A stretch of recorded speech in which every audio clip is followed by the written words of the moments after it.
The UN's nuclear watchdog says talks with Iran have failed. Well, let's cross over to Dubai now, where Lara Setrakian has the details. And Lara, well, what's the latest from the IAEA?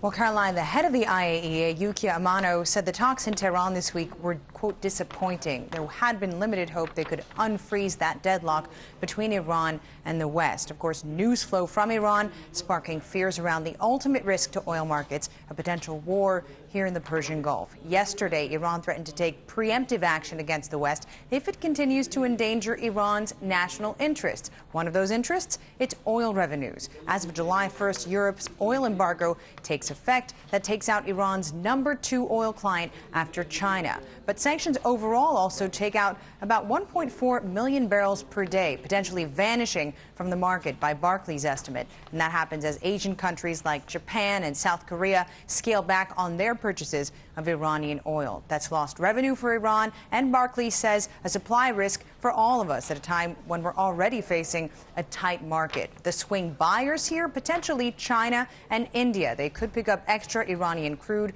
possibly at a discount. Sources tell Bloomberg News Iran is already offering better terms to its Indian clients. But it's harder than ever to get those deals through now that sanctions cover Iran's central bank, the primary clearinghouse for oil payments. Caroline, another consequence of those sanctions, basic trade, gasoline imports, even food shipments are getting harder to finance in the Islamic Republic. Caroline? Well, Lara, what's therefore the latest outlook on whether we'll actually see a war in Iran, either a US or indeed an Israeli strike on Iran?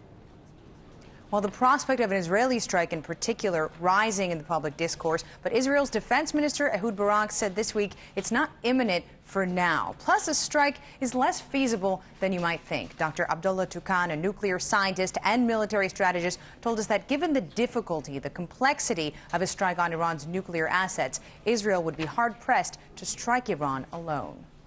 The question to ask yourself, what are the objectives of such a strike? Is it to delay the program for 6 months? Is it to delay the program for a couple of years?